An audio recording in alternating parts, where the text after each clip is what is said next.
परमात्मा जो असीमित है, जिसकी सामर्थ्यता असीमित है, जिसका फल असीमित है, जिसके आचरण को अपने जो जीवन में लाभ है, वो पुरुष ब्रह्मचारी कहलाता है और स्त्री ब्रह्मचारिणी कहलाती है। लेकिन केवल आचरण में मनसा वाचा कर्म इंद्रिया, मन से, वचन से और कर्म से, तीनों से जो उस ब्रह्म सत्ता को स्वीकार करके उसके आचरण को जीवन में लाए। अच्छा, ब्रह्म का आचरण क्या है?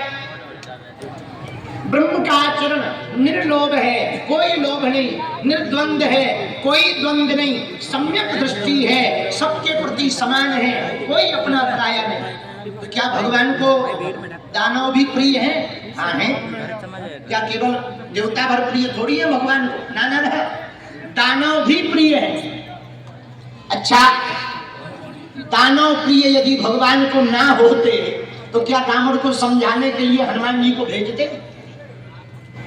आप विचार करो, कोई तुम्हारी घरवाली को चोरी करके ले जाए तो यदि तुम घरवाली से हैरान होगे तब तो कहोगे चली जाना,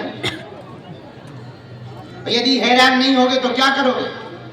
ये थोड़ी कहोगे कि भाई एक काम करो, संधि कर लो। मारपीट करोगे कि नहीं करोगे? बोलो हाँ या ना? अरे बोलो तो, करोगे कि नहीं करोगे? पर हमारे प्रभु श्री राम का स्वभाव देखो, पूर्ण परब्रह्म परमात्मा है प्रभु राम जी।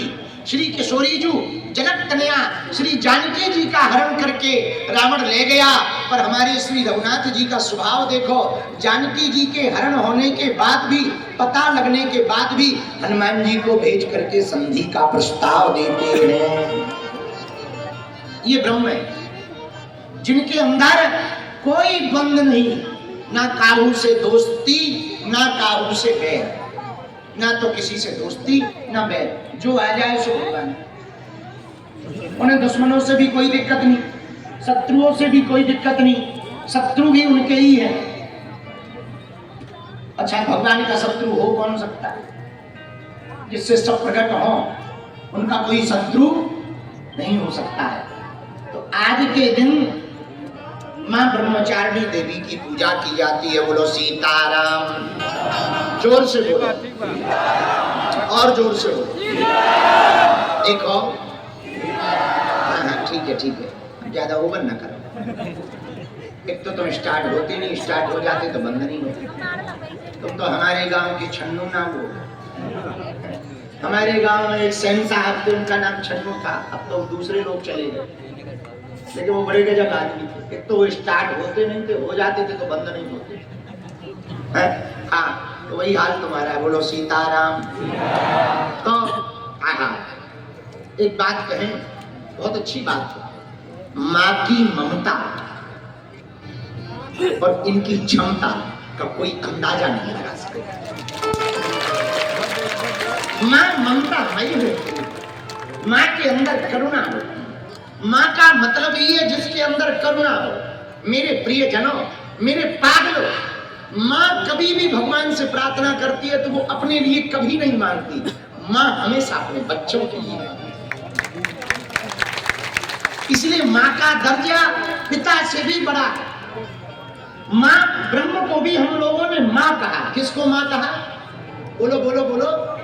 भगवान को भी पिता नहीं कहा, इस लोक में भी भगवान को पहले माँ ही कहा। पूछो कैसे? तुम्हें वो माता च पिता तुम्हें वो, लेकिन पहले क्या कहा? तुम्हें माता, बल्कि बोलना क्या चाहिए था?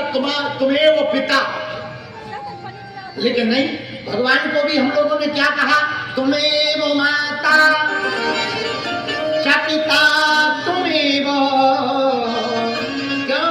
क्योंकि भगवान माँ के ही समान करुणावान है। ब्रह्म से ही सब, भगवान से ही सब उत्पन्न हुए, तो ये भी काम माँ का है। माँ के अंदर, अच्छा माता जी में पिताजी में अंतर क्या है? बताओ क्या? बताओ, जमीन आसमान का है? सुनो हम बताएं। क्या तो बताओ गुरु जी, जोर से पूछो तब बताएं। सुनो बेटा, जिसको देखकर मुंह खुल जाए वो है माँ। बोलो देखो खुला, मक्खी न चली जाए यहाँ।